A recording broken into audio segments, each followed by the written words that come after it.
It's the hashtag Simply Cyber, COMMUNITY. Here to break the cycle, this is vital more than you and I. Yeah, it's exciting, it don't matter what your title is. You can grab a friend or two or three or four and invite them in. It's the Simply Cyber, bring a good vibe. It's that live with Jerry every morning, having good time. And you know we love to see for you, just gotta go and get it. Yeah, you know we all believe in you, it's time to grow together. It's that Simply Cyber, bring a good vibe. It's the live with Jerry every morning, having good times. And you know we love to see for you, just gotta go and get it. Yeah, you know we all believe in you, it's time to grow together. Dr. Auger is a OG, got that potion, the elixir. Got devotion to all those who keep us showing up to witness. Fit the tricks, equips, and all the tips to raise your cyber fitness. Switching up the routines, pass it off to James quicker. Keep the people smiling, hit that follow, that's a good decision. Every week, today, tomorrow, I encourage y'all to listen. We gon' teach y'all way more than how to protect yourselves from phishing. More like being confident so you can recognize a vision. On a mission, it's official, we gon' get through all these issues. Time for jaw jacking, baby, this is more than a tradition, yeah. Oh, I can't forget to recognize the mods. They the engine, they the reason that you leave and feeling charged. It's that Simply Cyber, bring a good vibe. It's that live with Jerry every morning, having good times. And you know we love to see for you, just gotta go and get it. Yeah, you know we all believe in you, it's time we grow together. It's that Simply Cyber, bring a good vibe. It's that live with Jerry every morning, having good times. And you know we love to see for you, just gotta go and get it. Yeah, you know we all believe in you, it's time we grow together. Yeah. What else can I say? I hope you find some value in this place and have yourself an awesome day. Simply Cyber's here to stay. So let's all put our hands together ready. Time to hang with Dr. A.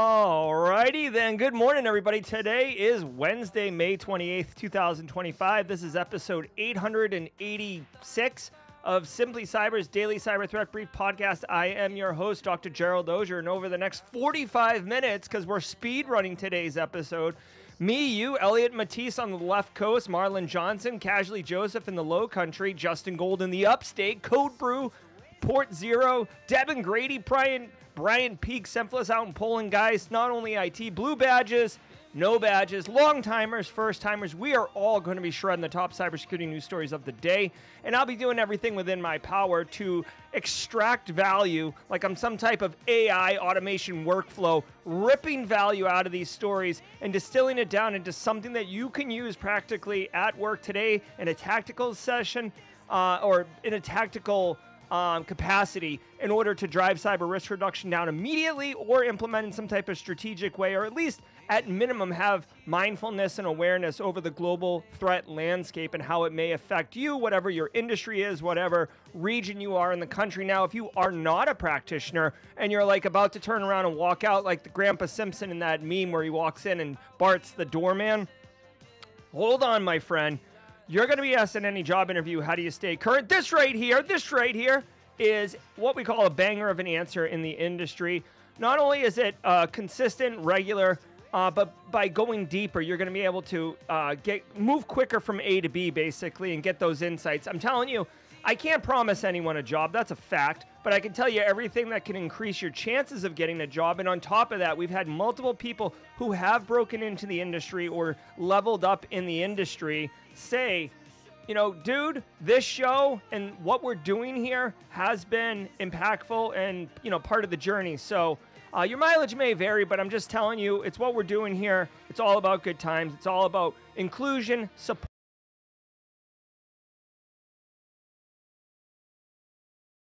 Professional that you can be. Okay, so it's Restream's telling me that it just lost connection. It's reconnecting.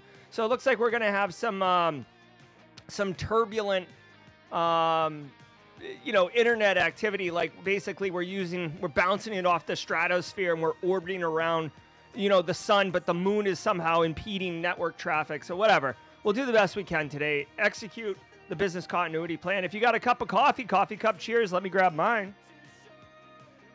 Boom! Got the old mobile cup. Again, compliments of the local Air Force. C-130 crew hooking me up with this travel mug that I enjoy so very much. Thank you for your service.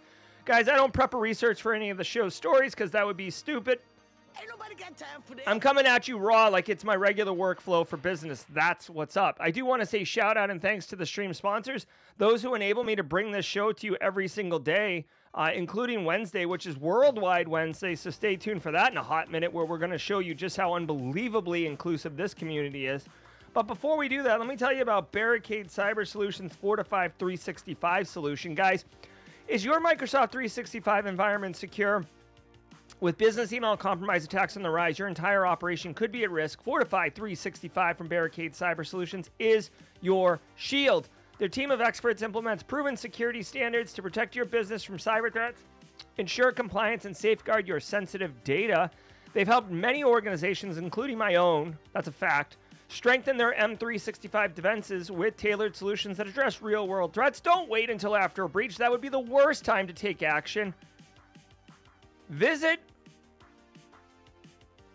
Fortify365.com today to learn how you can secure your environment against tomorrow's threats. Dude, basically, take advantage of all the security configurations that you have. It's a great, great investment. Trust me. Contact Barricade Cyber at Fortify365.com and giddy up on that. I also want to say shout out to Flare Academy.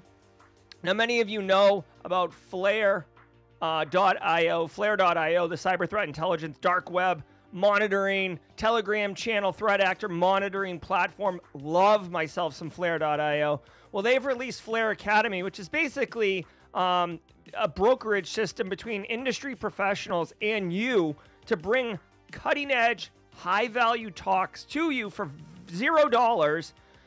June 4th, there's still time, next week, 11 a.m. to 1 p.m. Let me know in chat if you're planning on attending this particular talk, because I cannot attend because I'm going to be teaching at that time, but I do really want to know.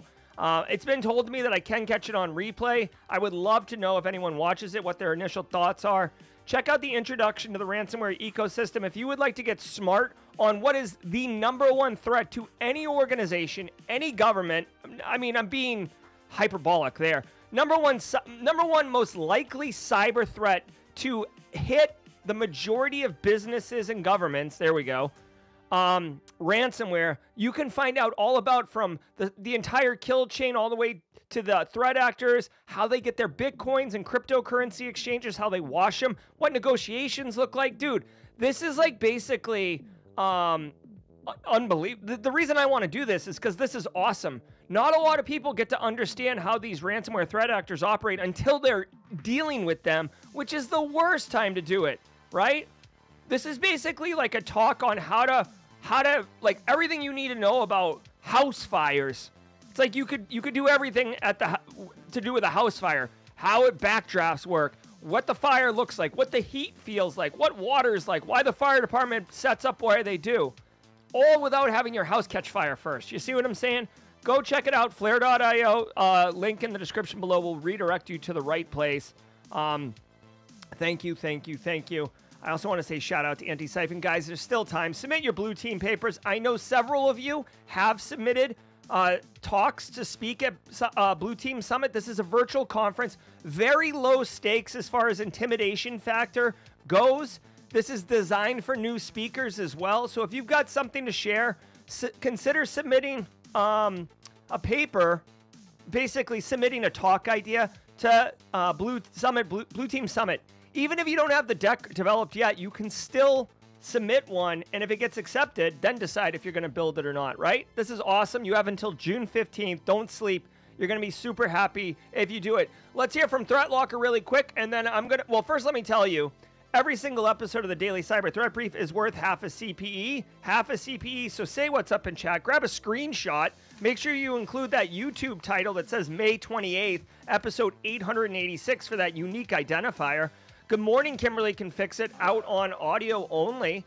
Guys, say what's up in chat. Grab a screenshot like Lara Flores, boom. Tim McDonald, boom. Elliot Matisse, boom. Just say what's up. Grab the screenshot. File it away on your desktop called CPE folder. Once a year, count your screenshots and divide by 2. It's as easy as that. All right, if today's your first episode, hashtag first timer in chat. We got a special sound effect, a special emote for you. Special sound effect, special emote, hashtag first timer in chat if it's your first time. Let's hear from Threat Locker. I'll be engaging with you in chat, 30 seconds, and then we're going to go around the world in the most epic of fashions. Get ready for that. I can't wait. Let's go. I want to give some love to the Daily Cyber Threat Brief sponsor, Threat Locker. Do zero-day exploits and supply chain attacks keep you up at night? Well, worry no more. You can harden your security with Threat Locker. Worldwide, companies like JetBlue trust Threat Locker to secure their data and keep their business operations flying high. Threat Locker takes a deny-by-default approach to cybersecurity and provides a full audit of every action allowed or blocked for risk management and compliance. Onboarding and operation is fully supported by their US-based Cyber Heroes support team. Get a free 30-day trial and learn more about how Threat Locker can help prevent ransomware and ensure compliance. Visit threatlocker.com.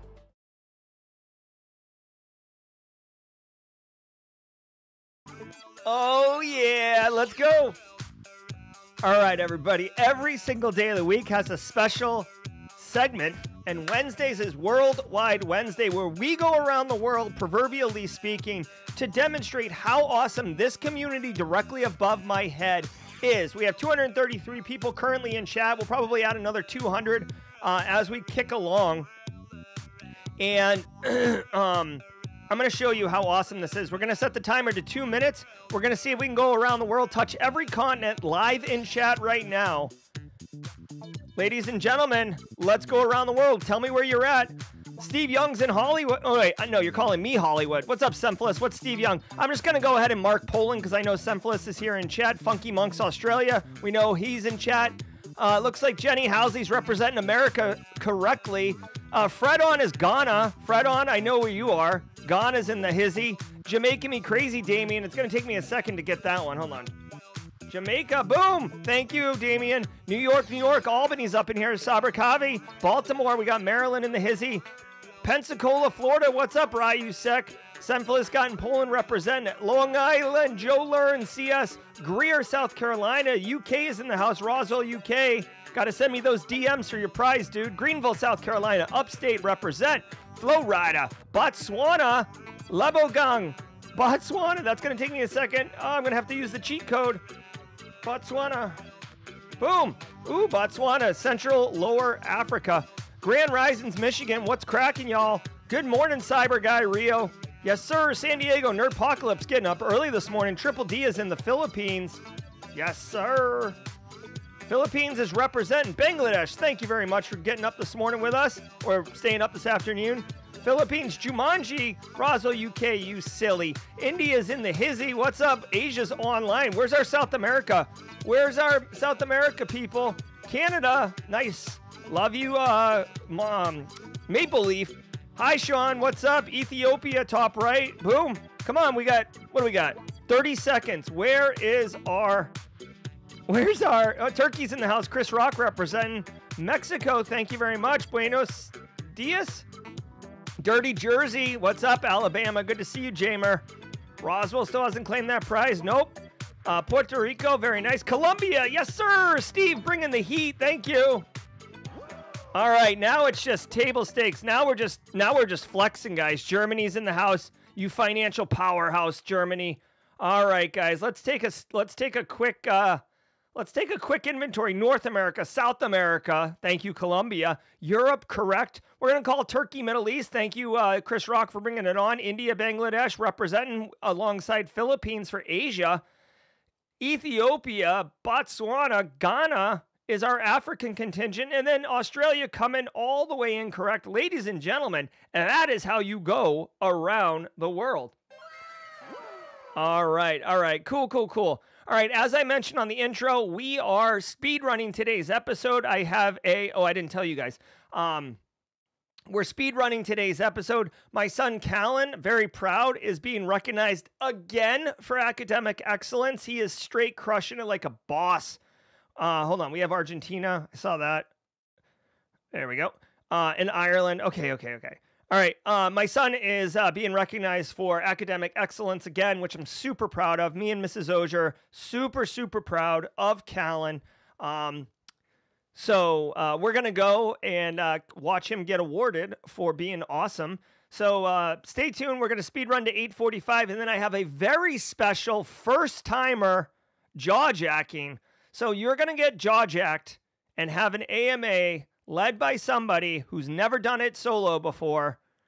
And be easy on this person, if you will, but I think you're going to enjoy it. You're going to get value. I've set it all up to make sure that Team SC is taken care of and managed even when I'm unavailable to be on stream. So do me a favor, sit back, relax, and let's let the cool sounds of the hot news wash over us in an awesome wave. I'll see you guys at the mid-roll. From the CISO series, it's cybersecurity headlines. These are the cybersecurity headlines for Wednesday, May 28th, 2025. I'm Sarah Lane. MathWorks, creator of MATLAB, confirms ransomware attack. MathWorks confirmed a ransomware attack that disrupted its IT systems and multiple customer-facing applications, including MATLAB Mobile and Cloud Center. The company hasn't disclosed which group was behind the attack or whether any data was stolen, but says it's working with cybersecurity experts and law enforcement. Some services have been restored, others remain offline. Okay, so two things. One, I want to say thank you. Everybody who's in chat right now, wishing Callan congratulations. Thank you. I will show him this later. He loves it. I mean, he's 10, so like obviously he gets a big kick out of all the support and love. Okay, so check it out. MATLAB, which if you never took statistics in college, might not be familiar to you, but if you did take statistics in college, you remember having to set this thing up and then being like, what the heck? This thing's overwhelming. Essentially, they got hit. Now, what I would like to take out of this is that doesn't really affect you and me. Maybe if you work in higher ed, like in a university, in the math or computer science department, and you have a dependency on MATLAB, you could have some kind of supply chain impact here where this product is not available. All that means is you'll give your student, like, this is so lame, but like you probably give your students in a couple extra days. Many colleges in the United States are actually entered into summer break already. So the timing of this particular attack is less detrimental to this particular business. Now, I'm sure researchers and stuff are using MATLAB as well. So, you know, I wouldn't say that it's non-existent on the impact. But what they said is CISA, the Cybersecurity Infrastructure Security Agency, yes, America's threat intelligence SecOps kind of capability, says that this activity may be a larger part of a campaign targeting SaaS companies. So it says maybe. I mean, that's kind of thin, right? That's like, you know, maybe it's not targeting SaaS applications. Maybe it's targeting businesses that start with the letter M.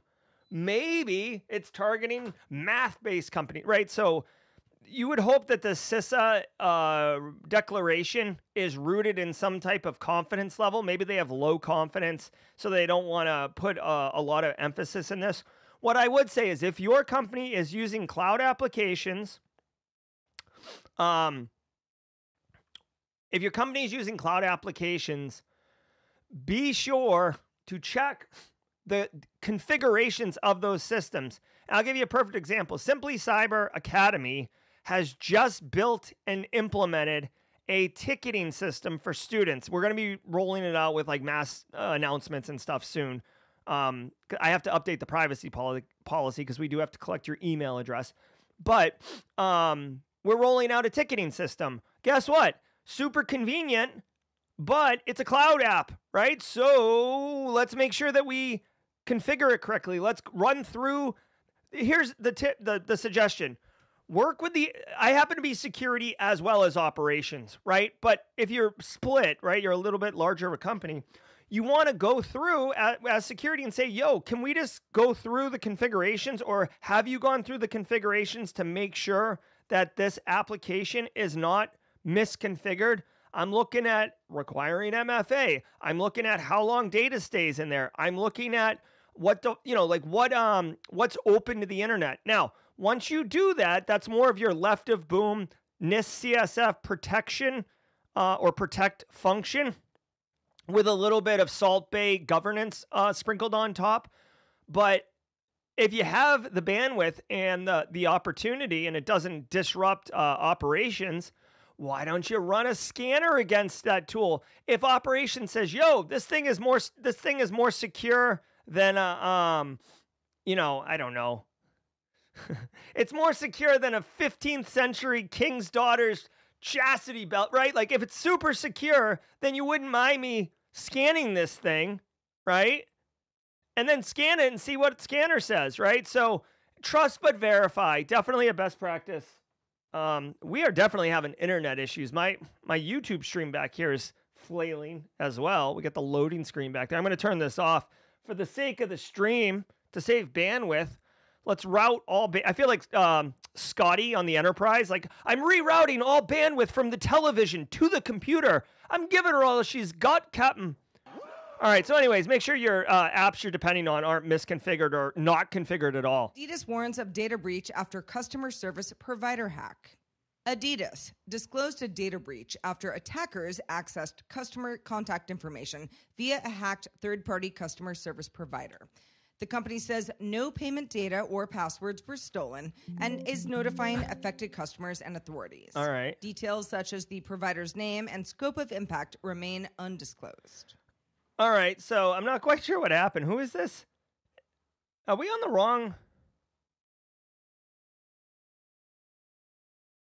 Am I on the wrong day? I am on the wrong day. Holy crap, bruh. Hold on one second. Hold on one second. I've been duped. Hold on one second. Give me a second. Everyone, pause. Hold. All right, so where's today's news? May 28th. Jesus, man. I'm like, I just did a whole like riff on this problem right here. And this story is an old story. Yes, Random X, we got it. Let me go ahead and get you guys sorted out right now. It's a good thing I've got Python scripts to help me. Python, do your best. So what I'm doing right now is I'm going to reset the Chiron. This is exactly what the kind of like operational impacts you want during a stream where you're trying to speed run everything. Definitely a best practice. I'm being completely facetious, by the way. That it is not a best practice. It's actually a terrible practice, but you're seeing how the sausage is made, okay? So here we go. Oh my God, bruh. There we go. And we'll do this. We'll do that. Okay. So now the Chiron's going to be updated. Okay. Chiron's updated and stories will be updated. So we just did the Adidas one. You know, it's funny. If we covered that story the other day, my hot take on it was actually a different hot take or a different lesson learned, which just goes to show you guys that there's multiple dimensions and multiple ways of getting value from these stories. So don't think that the way I do it is the only way to do it. All right, really quickly. Is this the Adidas one? Oh my God, what are we doing here? Okay, here we go. Dutch intelligence agencies say Russian hackers stole police data in cyber attack. Dutch intelligence agencies say a Kremlin-linked hacking group dubbed Laundry Bear stole Dutch police data in a 2023 cyber attack and is actively targeting EU and NATO nations supporting Ukraine. The group reportedly seeks intelligence on Western weapons production and deliveries to Kiev. The breach exposed work contract details for all Dutch police officers. The Netherlands joins the U.S. and also France in attributing recent cyber attacks to Russian military-linked hackers. All right, so unfortunately, number one, this is a new Russian threat actor name. I hadn't heard this one, Laundry Bear. So Bear is the CrowdStrike nomenclature for Russian-based threat actors. I've heard of Fancy Bear, Cozy Bear. Who hasn't heard of that, right? But Laundry Bear, it's a new one, I guess. Maybe they're getting the dirty laundry of the Dutch police. Anyways, long story short, this is scary. So really quickly, the Dutch police have been heavily involved. The Dutch police have been heavily involved in cyber threat actor takedowns. I don't have a list in front of me right now, but they've definitely been involved in several high-profile ones, typically coordinating with Interpol and Europol, the United States government, and other German police and stuff like that. But the Dutch, they might have tulips and windmills, but their law enforcement, especially when it comes to cyber, it's no joke, man. They're not being polite when they kick in your door. What is interesting about this is that Russian hackers stole police data. Now, this is incredibly scary, because think about this. You're a cop, okay? You're a cop. You're not an NPC in a Sims video game, right? You are a real person trying to take real bad guys down and, help the greater good in society. But you also are allowed to have a family, have a home, have a car. And when this type of data gets taken, it's very scary, because now, you're essentially your adversary, who's criminal in nature and potentially violent, knows where you live, knows what you drive, knows what your kids look like. It gets very, very scary, quite frankly. I don't know if that information was intended for that reason, but if it was me, I'd be very scared about that. You can see here, hackers broke into a police account and accessed work-related contact details of all Dutch police officers.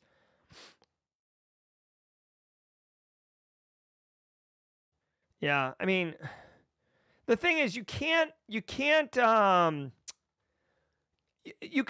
data at rest, right? But at some point, you have to access the data, and if the threat actor's logged in with a legit Dutch police user account, it is what it is, right? I mean, you would get access to that information. So this is very scary. This is not the action on objective. Stealing the information, to me, is just the part of the reconnaissance phase of this cyber kill chain. So, I hope bad doesn't come of it, yeah? Researchers detail an exploit in GitHub's official MCP server that lets hackers trick an LLM agent into leaking private information about the MCP user. Security researchers Marco Milanta and Luca Burrer-Kellner discovered a prompt injection exploit in GitHub's Model Context Protocol, or MCP, that lets LLMs access and leak private repository data. The attack involves submitting a malicious issue to a public repo, tricking the LLM into exposing private repo names from a pull request. Because GitHub's MCP grants LLMs access to private data with read-write issues and ability to submit PRs, it combines all elements needed for a successful exfiltration attack. Researcher Simon Willison warns users to approach MCP with caution. All right, really quickly, some of you may know I've been doing not a lot, but I've been doing what I would consider a lot of, Jesus Christ, that's horrible. Hold on one second. I want to show you a picture that, is this going to work? There we go. Look at this.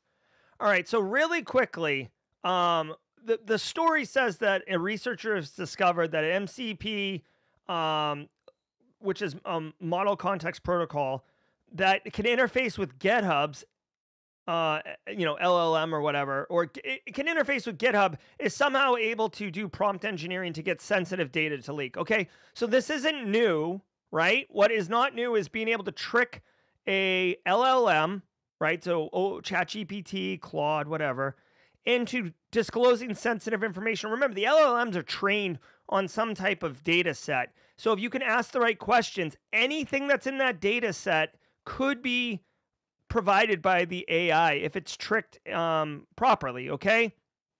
Now, the fact that they're using MCP to trick them, that's just another dimension. What I want to share with you, okay, and I think that this is important, is that you should know what MCP is, okay? Because you're going to hear a lot about MCP, or at least I'm hearing a lot now about MCP. MCP, again, Model Context Protocol. And all you need to know about MCP, this is how you should remember it. All MCP is it's an API into basically anything, right? For AI LLMs, okay? So you could see here on the left, you would have to write a unique API for Office, for Google, for GitHub, right? And then if you wanted to write another program, you'd have to redo all that. So there was a lot of code, duplication and code having to be written multiple times, and it's very, very awkward, okay? With MCP, you can see here, the MCP sits in the middle, and you basically write essentially APIs that can interface into these systems to pull data from Google Drive or to pull data from GitHub. And because you have that abstraction layer at the MCP, when you write code, you don't need to rewrite all the function calls and all the specifics. You can repurpose it, okay? So this is evolution of software engineering when it comes to writing AI interfacing tools. This is why MCP is super important, why you should need to know about it, okay? It's APIs for AI, essentially, all right? That's all I want to talk about that. Huge thanks to our sponsor, ThreatLocker. ThreatLocker is a global leader in zero-trust endpoint security.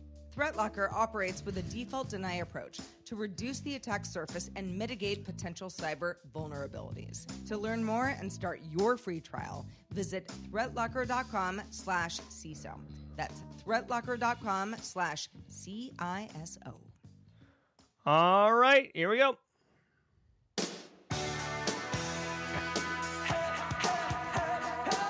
All right, we are speed running today's episode. We've had a couple bumps and scrapes, but I think on balance, this episode has been pretty smooth.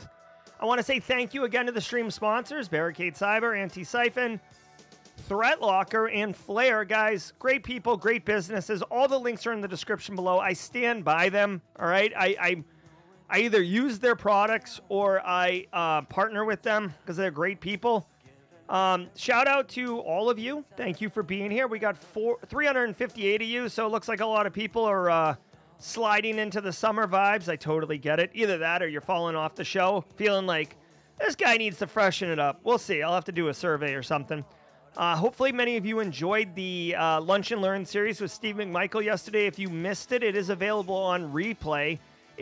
He basically releases a new CSF assessment tool for GRC professionals and talks about the power and impact of it. So if you're interested in tooling that costs $0 for GRC work, come giddy up on that. All right, and thanks to the mods, right? All right, guys, let me jump ahead to the La Alpha Sierra. Please lead us off, if you will. Here we go. Get our La-la-las on. I am dipping at 8:45 a.m., so 15 minutes. Let's go, let's go.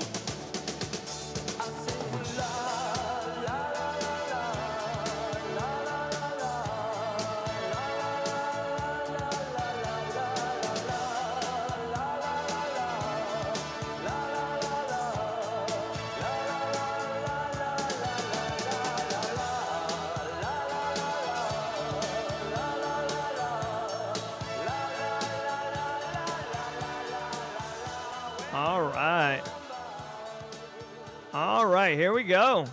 Nice, everybody. Let's finish strong, shall we?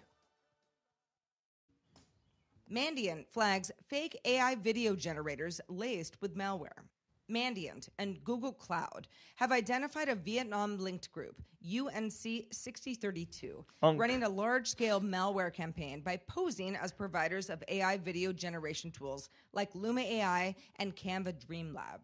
Since mid-2024, the group has reportedly used fake ads and websites to lure victims on Facebook and LinkedIn, then deploy info stealers and backdoors. Targets include creators and small businesses and ties by the AI video trend. Meta assisted the investigation, which found thousands of fake ads tied to over 30 malicious sites. UN 6032's operations show no clear state affiliation. Okay. Hey, Coffee, thanks for the super chat, and Coffee Cup cheers to you as well. All right, so here's the deal. Number one, I just realized Monday was a holiday, so those stories I covered the first time were not covered already, so that's actually pretty cool. Listen, here's the deal. Number one, so tactically speaking, your you should educate your end users and educate your family that, you know, everybody's hearing about Google VO3, but all these like AI, like type in a prompt, get a video, put an image, get a video. There's a lot of application there, right? So number one, businesses are probably exploring it to like make marketing content or make videos or whatever, see if they can get more value for less money. Curious people are probably like bored and thinking, oh, like I'll just screw around with this thing for a minute. Children who don't have money, right, but see the ability to make memes and have fun stuff, that's an opportunity. And I could even see a subsection of, you know, society wanting to use it for kind of NSFW purposes, because that's always, if you didn't know, like oftentimes the adult film industry does lead the way in many technological standards, right? Like go look at how DVD beat, what is it? Not Betamax, HD DVD and Blu-ray. Go look at why Blu-ray won. That's a good one. And VHS and Betamax, the same. James McQuiggan at 35,000 feet with the gifted subs. Thank you very much. So anyways, basically, oh, hey, would you like to do image to video or text to video? No problem. Here you go. Click here. This is going to infect your machine. So you have to educate your end users not to be stupid. And I hate to say it so bluntly, but listen, Facebook and LinkedIn are massive social media platforms. If someone shows a cool video and says, I made this video with this free tool, click here, a lot of people are going to click on it. So you've got to educate your end users. Make sure your EDR solutions are somewhat up to snuff. If you can, turn on, you know, basically, I like to use DNS resolvers that are screen for non-adult or screen for adult sites and malware hosting sites to prevent it. Like this is an absolute defense in depth process. And just be aware, guys, like this is a classic play in the threat actor playbook. Whatever is hot right now, right? That Hansel's so hot right Whatever's hot, they're going to jump on. So it's going to be FIFA World Cup in the United States coming up soon. Right now, it's AI image, right? Like, go look at Google search trends. Whatever is hot is going to be absolutely the focus of threat actors. Also, as a quick aside, I find it interesting that Facebook/Meta was the one that is being used to like send all this crap out, but then they also came out and said that they've impeded and stopped some of this stuff. I literally this morning, because I'm a lunatic, I this morning just finished reading this book, Careless People by Sarah Wynne Williams. Okay. This book is excellent. I will tell you it is, it covers some pretty heavy stuff, but essentially it shows how, I mean, basically, Mark Zuckerberg was Anakin Sky. I mean, I'm being playful here, but the quick metaphor will make sense. And if you've read this book, let me know in chat. Anakin Skywalker, I mean, Mark Zuckerberg was basically Anakin Skywalker, gifted, talented at a very young age, then gets corrupted and lured by power and influence, becomes what he believes as invincible, essentially, and wants to grow, moves into China. Lots of things around it being indifferent to genocide in Myanmar and, you know, other like places in the world that are not, you know, essentially first world powers. Really having indifferent policies around sexual harassment at the workplace. So anyways, this is really an interesting read if you're interested in seeing what's going on. So anyways, all of that is a long way to say that I find it interesting, right? Like, that's interesting. Where is it? Where is it? Is this it? No. I find it interesting that Facebook is the one that is calling out these things, okay? The name of the book is Careless People. Careless People by Sarah Wynne Williams. Careless People by Sarah Wynne Williams. And I will tell you, I listened to the audiobook version of it, and the audiobook is actually read by Sarah Wynne Williams herself. So I feel like when the author reads it, it's a little bit more impactful. Just as a quick quick spoiler, not spoiler, but just heads up. The very first chapter, she talks about a shark attack when she was 13. I found that to be a little slow paced, but just get through it. And then it's, it's, bombs away or, full rockets. Iranian pleads guilty to Robinhood ransomware attacks, faces 30 years. Ooh. An Iranian national, Sina Golinejad, a.k.a. Sina Gaff, pleaded guilty to deploying Robinhood ransomware between 2019 and 2024, targeting U.S. cities, hospitals. Okay, hold on. I'm getting fact-checked here on pronouncing Myanmar. Myanmar, formerly Burma. Myanmar. And nonprofits. Victims included Baltimore, Greenville, and Meridian Medical Group. The ransomware used stolen admin credentials, VPNs, and a vulnerable gigabyte driver to disable antivirus software. Then demanded Bitcoin ransoms via Tor and escalated to data theft for added pressure. Golinejad faces up to 30 years in prison for conspiracy, computer intrusion, extortion, and money laundering. Good. Now, when the search said Robinhood, I thought we were talking about stonks and Wall Street bets, but this is the ransomware gang, Iranian-based. They were attacking individuals, right? I mean, it's not that hard. Dude, crypto is a super Wild West dodgy place. People install all sorts of stupid stuff. People click on things. People get all whipped up into the FOMO of missing out on the getting in early. So all of that emotion definitely leads people to make bad choices. Now, this guy pled guilty. Hold on. I mean, this guy, Sina Goff or whatever, I want to know where they are. Because if he pled guilty, I have to imagine that he's in the United States. Yeah, and then he was attacking just regular people, and then he took on Baltimore. I mean, Baltimore's tough, right? But they're not, you know what, guys? I got to tell you, I've seen it many times. I've read about it in the Principles of Fraud Examination book by Joseph Wells, which I strongly recommend. People get greedy. That's when you get caught. I'm not saying you should commit crime in the first place, but dude, almost every time you see someone get arrested and taken down, it's because they got too freaking greedy and went over some line. All right, so they had infrastructure. This guy got pled guilty in North Carolina. I don't know how they extradited him. Here's my thing. I'm kind of annoyed by this. I wish I knew if they extradited him or if he lived in North Carolina. If you're a threat actor operating out of the United States, you are literally like just playing with fire. I don't know. But dude, 30 years, he's probably going to get it too. Google researchers found that cracking RSA encryption, the same tech that secures crypto wallets, needs way fewer quantum resources than anyone thought.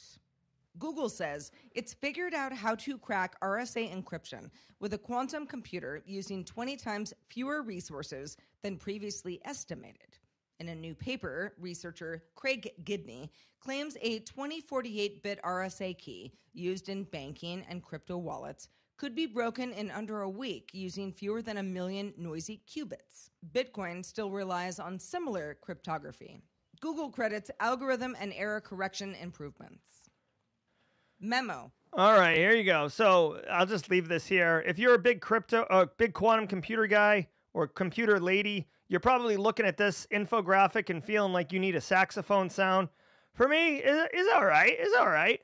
The TLDR is Justin Gold might want to liquidate his crypto assets before somebody somewhere with a quantum computer, probably a nation state, straight up steals it. I will tell you, it would not surprise me. Hot take. It would not surprise me if North Korea, if they somehow get their hands on a quantum engine of some sort, would be the one to steal it. Like this would be like Lazarus Group's skeleton key. You know what I'm saying? So quantum hacking, it's a thing. Get ready for, the year is, 2045. Johnny Lee Miller rolls out in a wheelchair. Angelina Jolie's on a walker, and it's like Hackers 2. And they're cracking quantum engines, talking about the Cray computer, LOL. And yeah, let's go. Nearly all of CISA's top leaders, including heads of 5 of its 6 operational divisions and 6 of 10 regional offices, have left or are leaving in May. Several senior officials at CISA have recently left or are planning to leave, according to the Washington Post. The departures follow a rocky period under the new U.S. administration, which included efforts to shut down election security initiatives and nearly allowing the CVE vulnerability program to lapse. Yeah, I mean, it's not good, right? I mean, obviously, CISA is an agency under DHS. DHS is now led by Kristi Noem. Kristi Noem and, kind of the Trump administration is very focused on border control and border security. We've seen lots of deportations.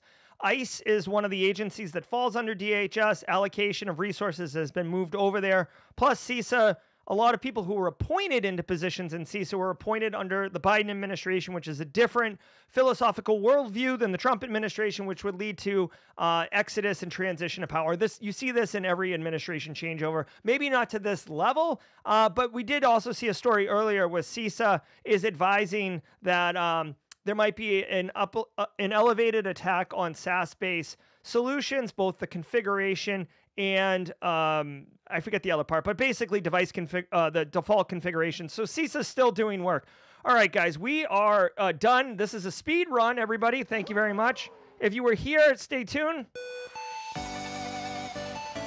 I want to say thank you all very much for being here. I do want to say thank you. I've got to run. You are going to have a jaw-jacking with a very special guest, my good friend. Let me do it this way really quickly. I'm going to introduce him, and then I'm going to play the video overlay, and then we're going to go from there. Good morning, good afternoon, everybody. Be well. I'm Jerry from Simply Cyber. Allow me to welcome you, your jaw-jacking co-host. There he is, ladies and gentlemen, casually Joseph. Joseph, I'm going to play the sounder, and then you'll be on by yourself. Be well. Make sure to hit that end stream up in the corner, Joseph. Yep. All right. All right, bye, everybody. Enjoy Joseph. Hey, see ya. Ever wonder what it takes to break into cybersecurity? Join us every weekday for Jawjacking, where industry experts answer your burning questions about the cybersecurity field. Live, unfiltered, and totally free. Let's level up together. It's time for some Jawjacking.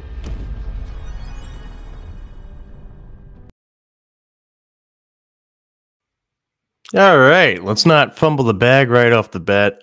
For those who don't know me, my name is Joseph, also known as Casually Joseph. It's been a minute since I've been on stream. My schedule puts me at getting up later than this is on typically. But hey, glad to be back. I don't know if we can get music playing, but I'll see if I can figure that out. It looks like we have music over here. I was kind of handed the reins to admin rights last night, and I've never driven Restream, so we're going to figure this out. Let's see here. I don't like that one. That's the same thing, AI. Oh, no, this is different. All right. We'll work with this. All right, what's going on, everyone? I see Ricky. I see FedEx. I got Roswell. Divine Dream Divine. We got everybody back in the house. Kyle. How's life at PA? It's going well. Things are going great. I'm learning a ton. Casually Joseph is loud. All right. How about now? I'm not Jerry. I don't have a fancy mixer. I have a button back here that helps me turn up and down my gain.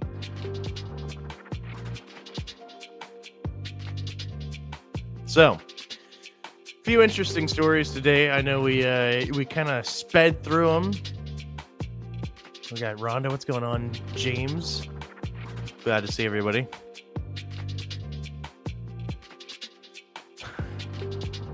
Casually admitting, yeah. No. So, yeah, a couple interesting stories that I saw. What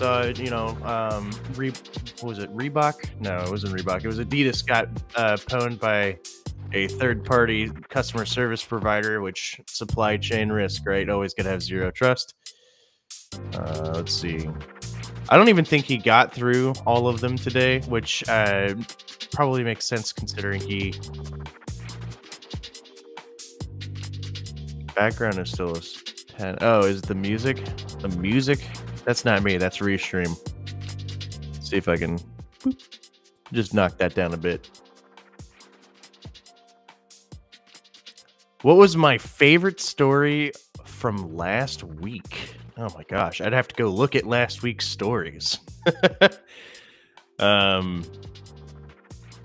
Sometimes I can barely remember what I had for lunch yesterday, so I don't want to get a story from last week confused with a story from 2 weeks ago.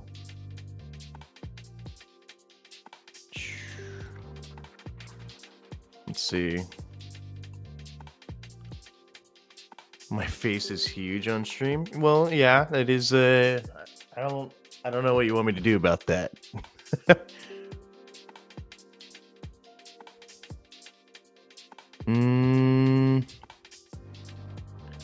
All right. Trying to go through the questions. I don't know if they're being. Let's see. I don't see any of them being allocated in mod chat, so I'm gonna have to hunt and peck. All right.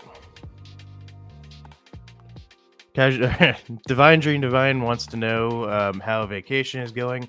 I went on vacation a couple of weeks ago. I went to B-Sides Tampa. It went well, you know. About all you could ask for just a couple days off. It was nice. S Cole 07 wants to know what are playing currently, or I'm assuming we're talking about games.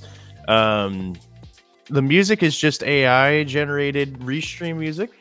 As for what I've been playing recently, when I do sit down to play something, I seem to have gotten back into Satisfactory somehow, so I'm back into that right now, and then I've been playing Expedition 33 as well.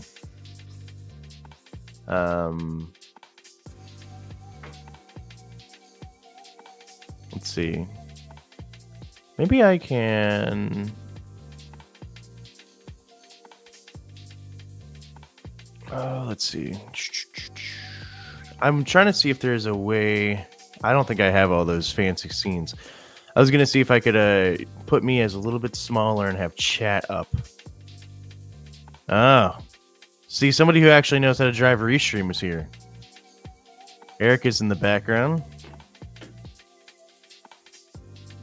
Do you know how to get chat on the side of the screen, Eric? Okay. Now I have an adult with me in Restream who actually knows how to do this stuff. So hopefully we can get him to help us out a bit.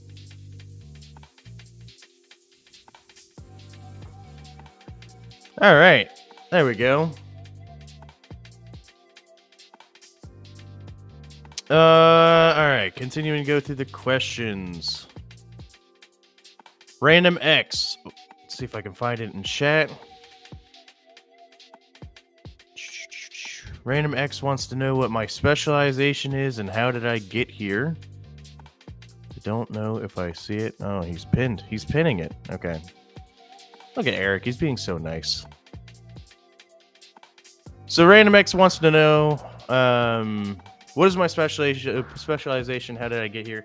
I don't really have a specialization. I lean heavy into the blue side of things. I'm still very much at the intermediate level of things. I wouldn't consider myself a senior, where seniors typically have a specialty. But I definitely focus on blue team, so SOC, DFIR, vulnerability management. Recently, I've been dedicating efforts into learning reverse engineering malware. While those efforts may seem fruitless from time to time, because God, is it not easy. I did get to play around with some malware the other day, and it was a fun time deobfuscating it. It wasn't really doing any kind of attribution or anything like that, but it was a good time. Okay. Let's see. Jameer115, I'm setting up an XIM and I'm working with my rep. What are some things I should be asking them to show me? I'm not on the customer side of things. I can't really answer that question the best, but I know that it does have a lot of potential. I would probably look into leaning into the automation if you aren't already. What What's the most interesting project you've worked on at your new job? I'll kind of skirt around that one, but it's been fun learning the tooling. What did I have for lunch yesterday? This was a joke that I made earlier. Sometimes I struggle to remember what I had for lunch yesterday. And I think I remember. I think I had a sandwich, just like a normal sandwich. Let's see. State-sponsored quantum advanced persistent threats. Yes. I don't. The question there is if they are going to exist. More than likely. Do they exist now? More than likely not.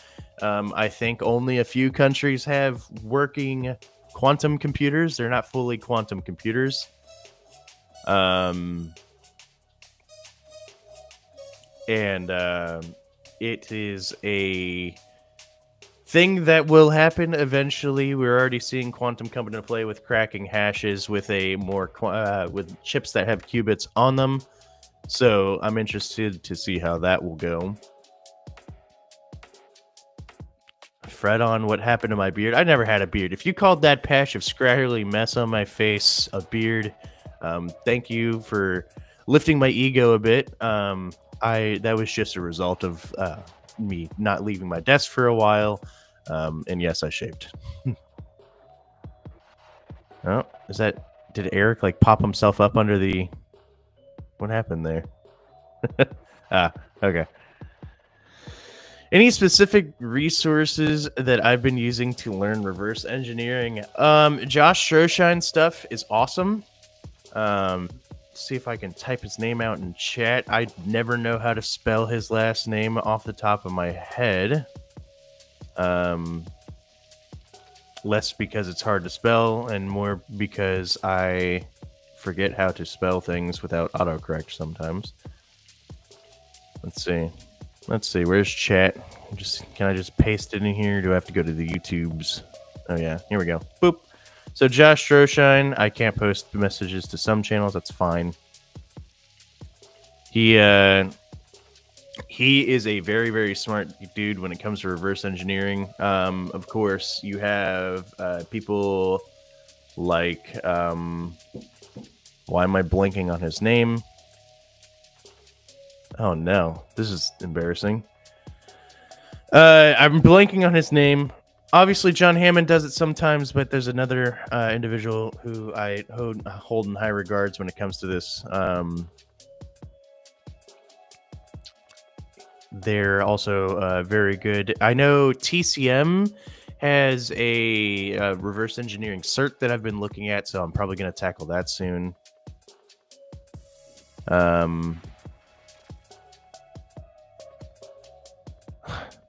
Divine says, let me guess, grilled cheese sandwich. No, if Becca was home, I think she made an actual probably sandwich. I don't know. Let's see. Zach Morrison, what company do I work for? I work for Palo Alto Unit 42. You should put your Christmas lights on in the background. Give yourself Stranger Things vibes. I could. They're already on. I mean, they're hung up still. Do you have any blue team resources that you would like to use or recommend? Yeah, absolutely. The Hack the Box CDSA, Charlie Delta Sierra Alpha, is a phenomenal. I've kind of already dabbled in blue team learning path. It is a certification, so if you wanted to take the actual cert part, you can do it. I never did. I just did the training. I know people that have done it and they saw value in it. I just didn't have the time to actually do the cert, so I never went for it. But the path itself is great for somebody who's already established. Try Hack Me. SOC level 1 and 2 are both very solid. They have challenge rooms now that are actually realistic, especially with that SOC simulator, because it's literally just like you have access to Splunk. You got tickets coming in. work them. Just work them, and then you submit them, and an AI analyzes your ticket and tells you whether or not you did good. I actually haven't used it beyond just like launching it to see what was there, but from what I understand, you do just drive it, and at the end of the thing, you're scored depending on your responses, how much you found, etc., etc.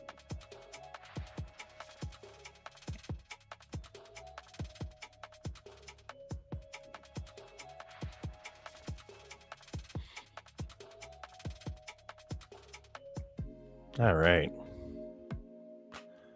What advice do you have for others trying to break into the industry?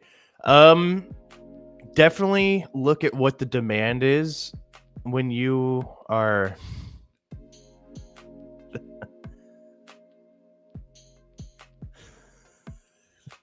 when you're new to the industry. Sorry, I'm seeing some of the questions fly by in chat. When you're new to the industry, and you're not established and you don't have work experience, sometimes it's hard to be picky choosy. You got to take what's available, and that's a sour truth.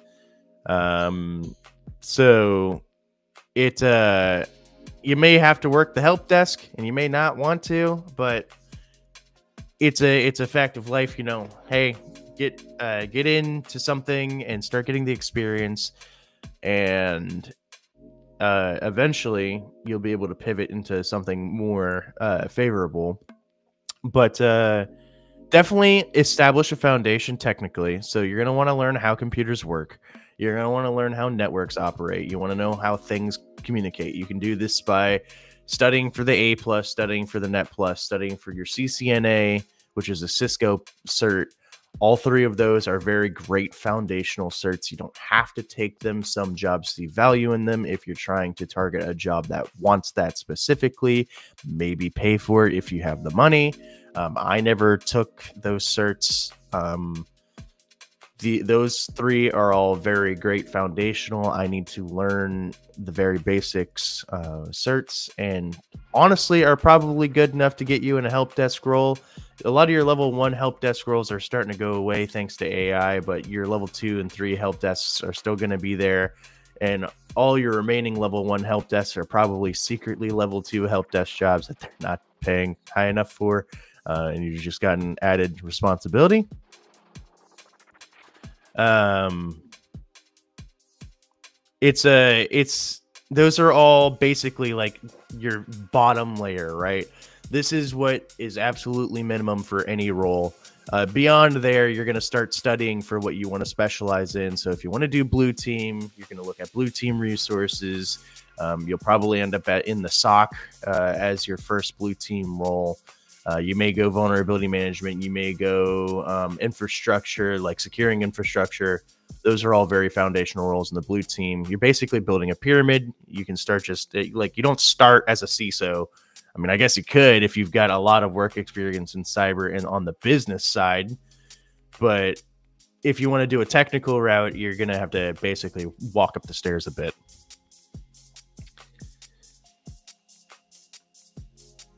Which is more satisfying, the first day at work or the first day at or the first paycheck? Probably finishing the first week at any job. If you've made it a week, you've at least not gotten fired, because you can get fired in the first week and still get a paycheck. Honestly, the most satisfying to me is, just getting the work done and, being able to do it and know that you're capable of the work. Doesn't matter where you are, but, doesn't matter. Just doing the work and finding it fulfilling. Divine Dream Divine wants to know what my toothpaste is. Sensodyne, I think. I have sensitive teeth. So Sensodyne. Space Tacos. How long have I been at Palo now? Coming up on 3 months. Zach Morrison, do you think GRC is a good career field to go into? It depends. I would say, if you asked me a few months ago, I would have said yes, because a lot of government jobs love auditors. But as you've seen with recent times, a A lot of your government roles have been going down. I know the positions are basically getting cleansed and then reopened under different titles, so you may want to just look. Anyways, GRC is a good field if that's what you're into. Obviously, any field's good if that's what you're into.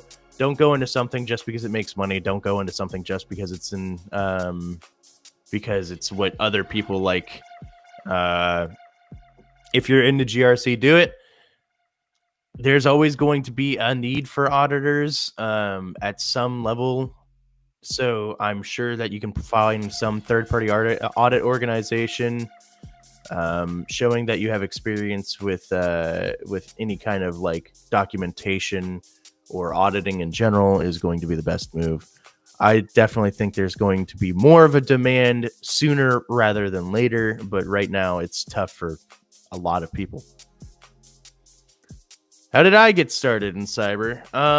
I followed those same steps basically that I said. I established a technical foundation. Right now I'm about to finish my master's, so we can kind of wind back the tape 6 years ago where I was in no job, fresh out of high school, and I knew how to build computers, and that's basically it. I knew how operating systems worked with hardware. And so I sat down and I decided to go for a degree. And, you know, I just went through the paces. I studied for... One of the things that I've done that I've noticed a lot of people, it kind of differs, is that I don't take a lot of certifications. I have to take the Pen Test Plus soon, out of demand for my master's degree, because WGU wants you to take the Pen Test Plus. But honestly, if it wasn't for that demand, I wouldn't be taking it. I took a couple certs. The only cert that I took that wasn't out of demand for a degree was the Security Plus.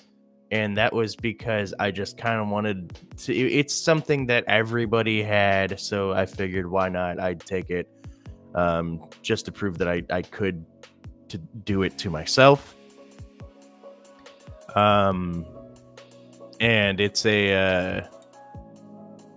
something that's definitely saved me a lot of money.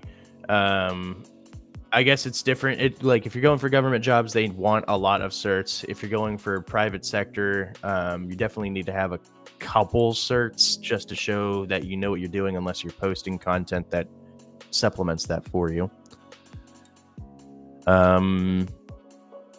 Jay Fox had a guy get fired before lunch on day one. That is what we call in the new generation speedrunning. Speedrunning your job. I don't know how you would manage to get fired before lunch on day one, unless you're just not, unless you're being really crappy at your job. I think the AI broke. That was an interesting noise. All right. Yeah. I pivoted over to lo-fi, so it doesn't do that again. Interesting that happened, but, you know, hey, here we are. All right. Scrolling back through chat, I think we have a run through everything pinned. Double check mod chat, make sure there's nothing crazy. Yeah, I'm glad that it was everybody that heard the weird static noise, and it wasn't just me. I haven't gone that crazy. I fired a guy at a job twice at one job. Okay. What did you, like, fire him and then, like, rehired him and then fire him again as a flex? That's hilarious.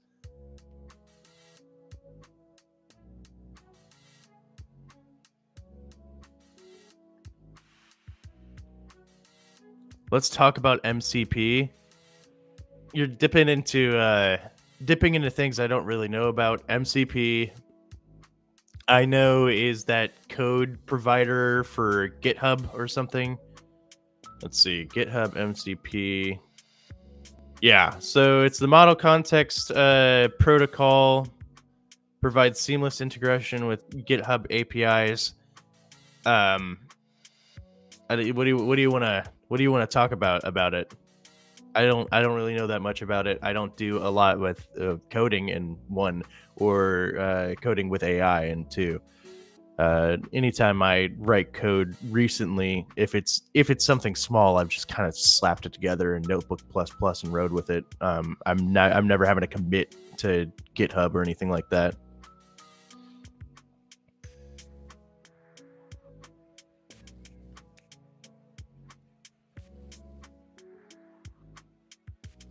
All right.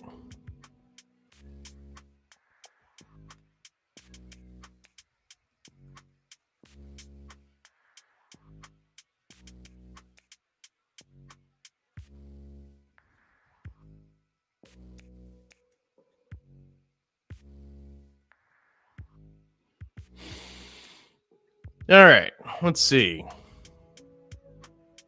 That was the ghost in the shell fighting to get out. It was the machine spirit. The AI started to think, and that's what we heard. J Fox says he was a jerk. We had an incident, and he wanted to go to lunch. Okay. Yeah, I could see firing him twice. I couldn't imagine the chutzpah it would take to start a job based around handling incidents and then being like, ooh, an incident. Yeah, it sounds like I'm going to go have a sandwich.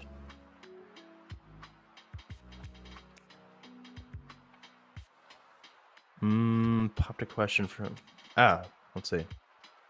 I'm doing WGU right now, but I really don't know what part of the field to go into. Any advice? If you're doing the bachelor's, you're going to be exposed to a lot of things. If you're doing the master's, then you already have been exposed to a lot of things. Figure out what actually interests you. Figure out where you want to dedicate energy, right? You can't just, I can't pull it out of the ether for you. I can tell you what I like. I can tell you what Eric likes because he talks about it. I can tell you what Jerry likes. I can tell you what other people like.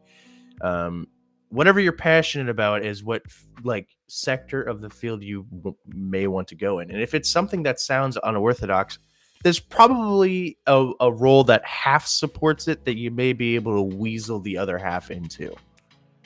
For instance, like if you are,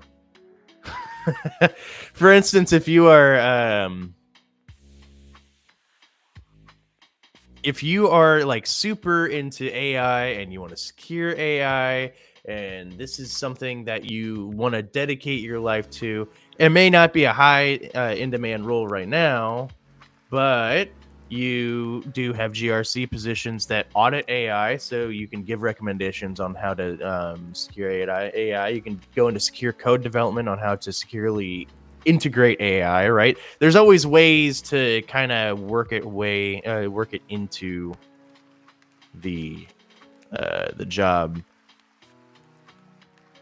Let's see.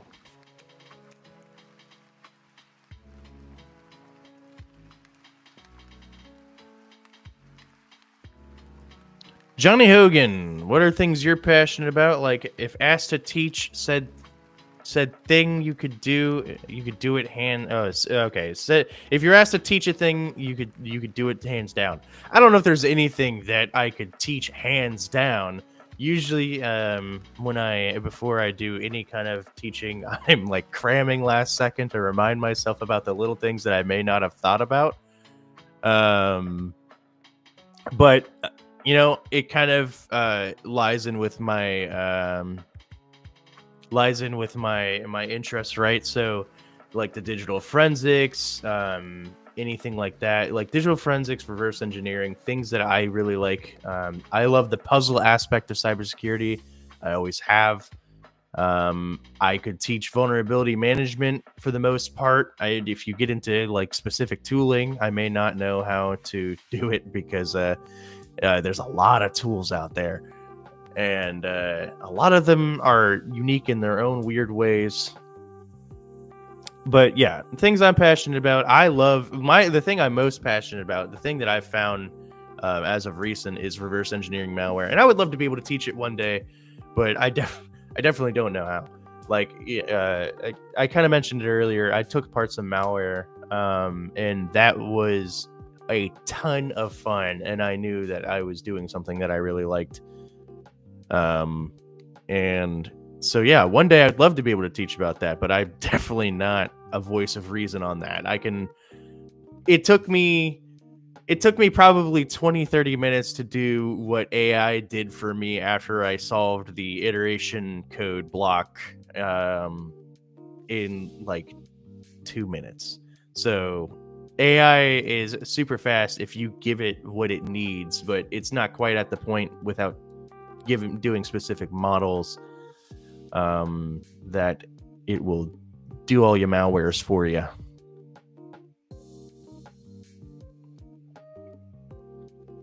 All right.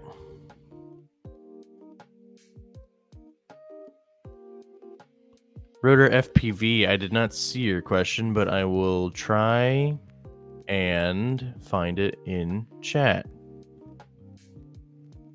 Let's see. Isn't being a SOC analyst like being an old guy in a booth guarding digital assets instead of physical ones?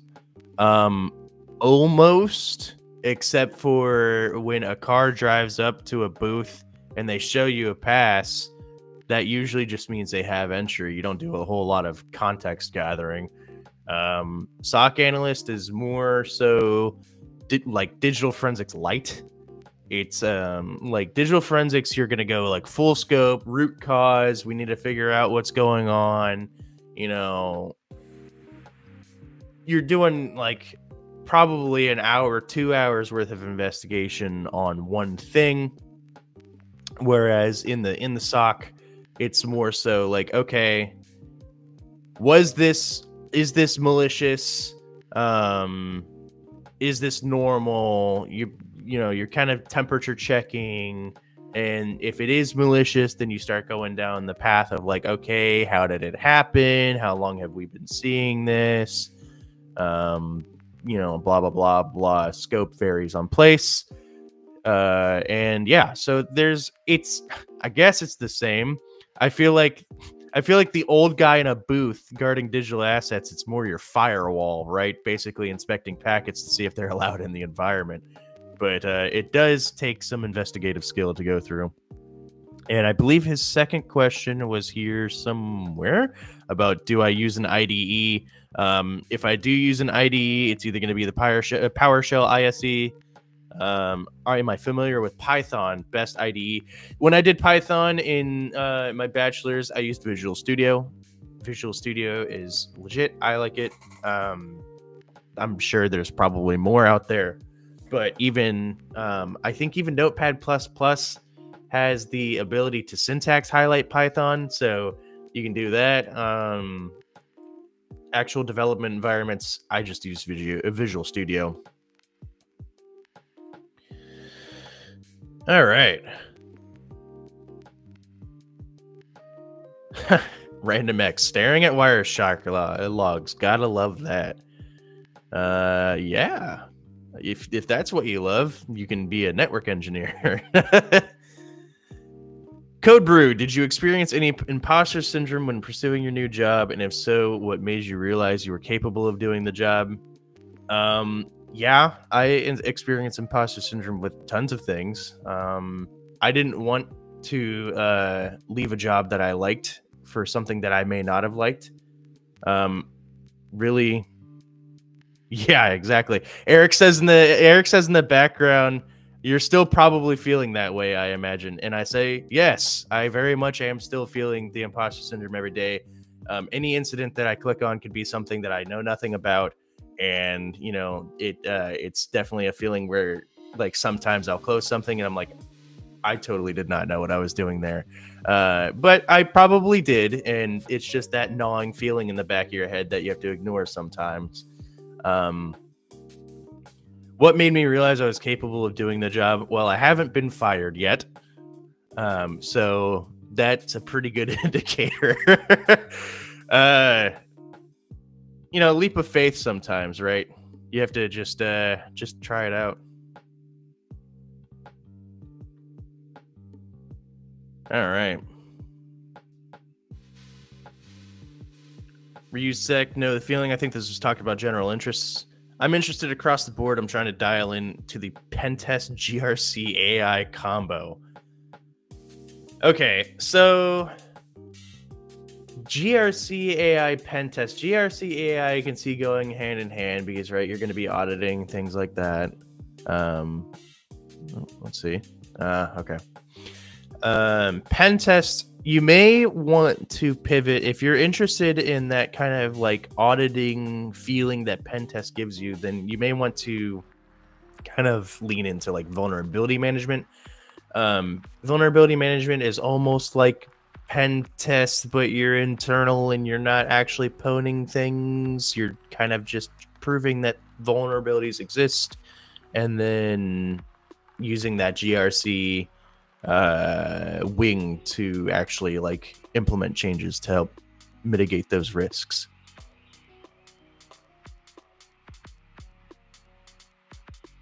Valentino says, I think true narcissists are the only people who don't have imposter syndrome. Oh yeah, you'll definitely meet people who don't have imposter syndrome. And sometimes I wish I could wait or like walk a day in their shoes because I want to know what it feels like to not have that gnawing feeling in the back of your head at all times.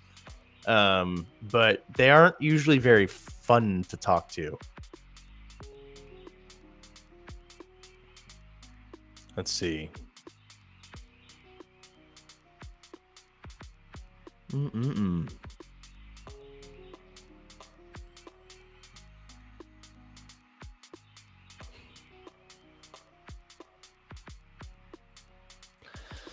What are some of the primary blue team vulnerability management tools you use? It depends on where you are. Most of the time when you get to a company, they're going to have something established.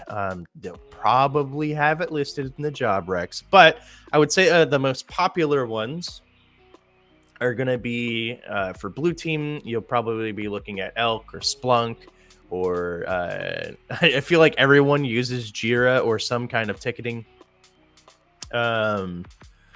Let's see. For blue team, yeah, Elk, Splunk, you'd be looking at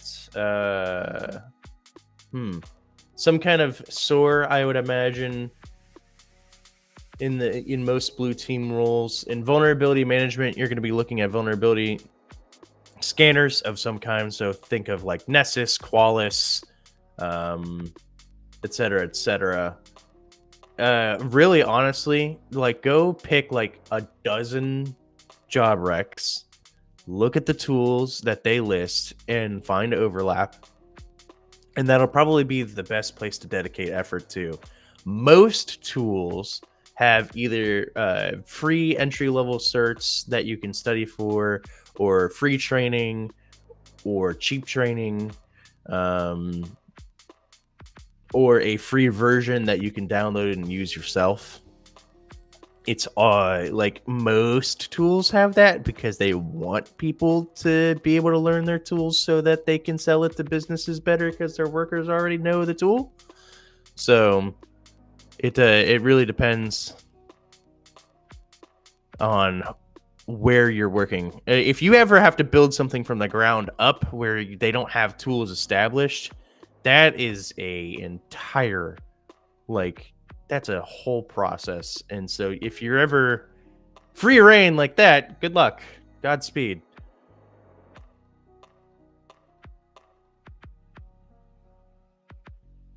Thank you, Kathy. Oh, I clicked it twice on accident. I appreciate the sentiment. All right. Space tacos. Not sure I'd ever want to completely eliminate imposter syndrome. I keep thinking, I think keeping a sliver of it around can be useful motivation to keep improving. That's very true. If you look at it in that, like, use AI to scrape job sites to give you a list of the most used tools. You need a Splunk engineer if you're going to be running Splunk. You definitely need someone to maintain the sim.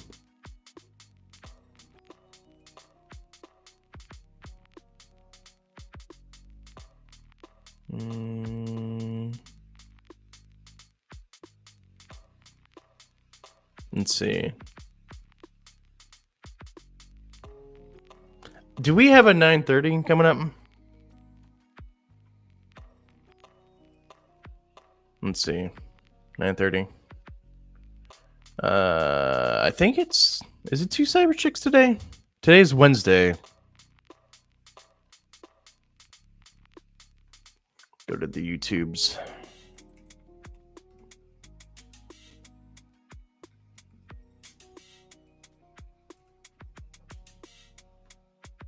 I don't know if Jerry said that they had one or not, but we're gonna find out.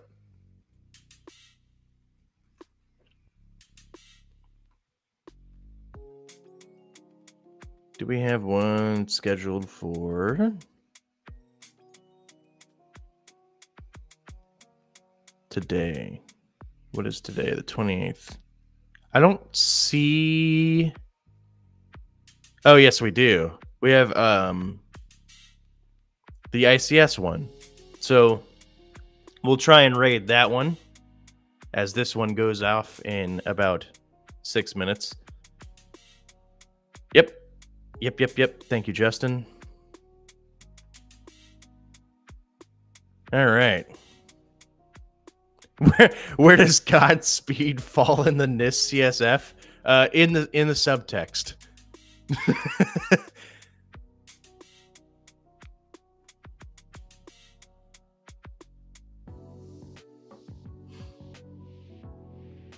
Is one person can do blue and red teamer line, blue team at day, red team at night? Yes. If you're saying can one person do both, yes, one person can do both. Whichever one you want to have as your day job. I will say that red team jobs are probably the harder ones to get entry-level roles for. So more than likely blue team as your day job, and then red team at night, you know, doing labs or whatever fills your cup.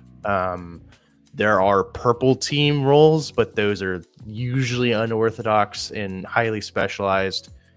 Your purple teamers are going to more look like they're going to more look like an internal pen tester of some kind. That's probably what a purple team role will look like, because you're going to play that role of having knowledge of the infrastructure and suggesting how to implement changes. And depending on the size of the company, you may even implement those changes yourself. Alpha Sierra says, just make sure both your companies know you're working 2 jobs, or don't. No, yeah, definitely tell them. They'll find out eventually. Even if it's accidental, they'll find out. So definitely always be transparent. But the I wouldn't wish working a blue team and a red team job at the same time, unless it is one job, like a purple team role on anyone, because I feel like that is a lot to undertake if you're working 2 full-time jobs of different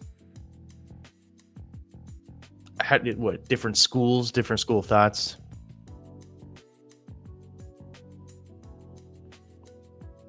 All right.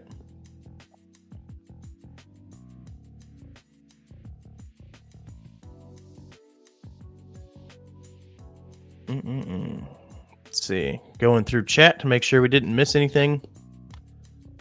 We only got a few minutes before the next video, so sock by day, bug bounties by night. Absolutely, blood, sweat, and rage. You could do that, because bug bounties is kind of more freelancing. It's just security research. You're not technically working for anyone, so I mean, you put as much time into that as you want. I know some people that's their hobby, so good for them. It seems like a lot. I could not do bug bounty by night. While reverse engineering malware is a super big interest of mine, that bug bounty aspect, sometimes you put in hours and hours and hours and you just get nothing. And that's a lot of time to sink into it, when I could be sinking that into like learning more stuff. But some people seem to sniff out vulnerabilities like candy. They just pick them out. So, you know, hey.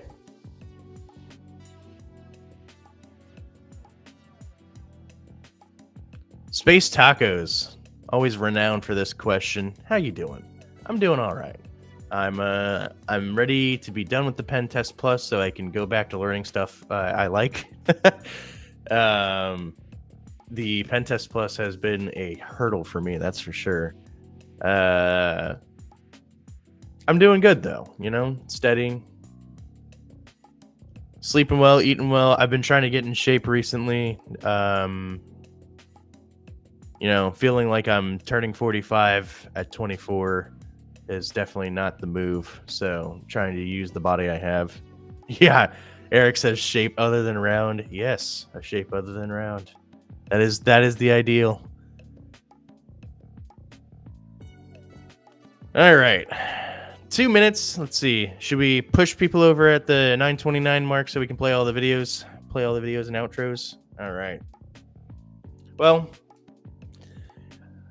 seems we got less than a minute left, so I'm going to go ahead and bow out and say thank you, everybody, for tuning in. Thank you for coming to watch. Hope to see you all tomorrow in the Daily Cyber Threat Brief. I'll try and make it to a panel one of these days. You know, I kind of mentioned it that my schedule doesn't quite line up with panels. I'm already functioning off of like 4 hours of sleep because I agreed to do today. But I'll pop on panel from time to time and make it work. Today's definitely going to be a toucan Monster Energy day. So I will see y'all next time, and I hope to see y'all tomorrow for the next episode of Daily Cyber Threat Brief. Let's go ahead and raid the ICS video. And I will post that in chat. Take it easy, y'all. Hey everybody, I hope you enjoyed that content. Keep the cybersecurity train going by connecting with the other Simply Cyber community resources. We have the Discord server that's lively and always keeps the conversation going. You can connect with me directly on LinkedIn. And also every single weekday morning on the Simply Cyber channel, we're doing live daily cyber threat briefings, 8 a.m. Eastern time, as well as Thursday at 4:30 p.m. We're doing live stream interviews with industry experts, and we produce videos that we push out every Wednesday morning. I'm Jerry from Simply Cyber. I hope you enjoyed the content, and we'll see you in the next one.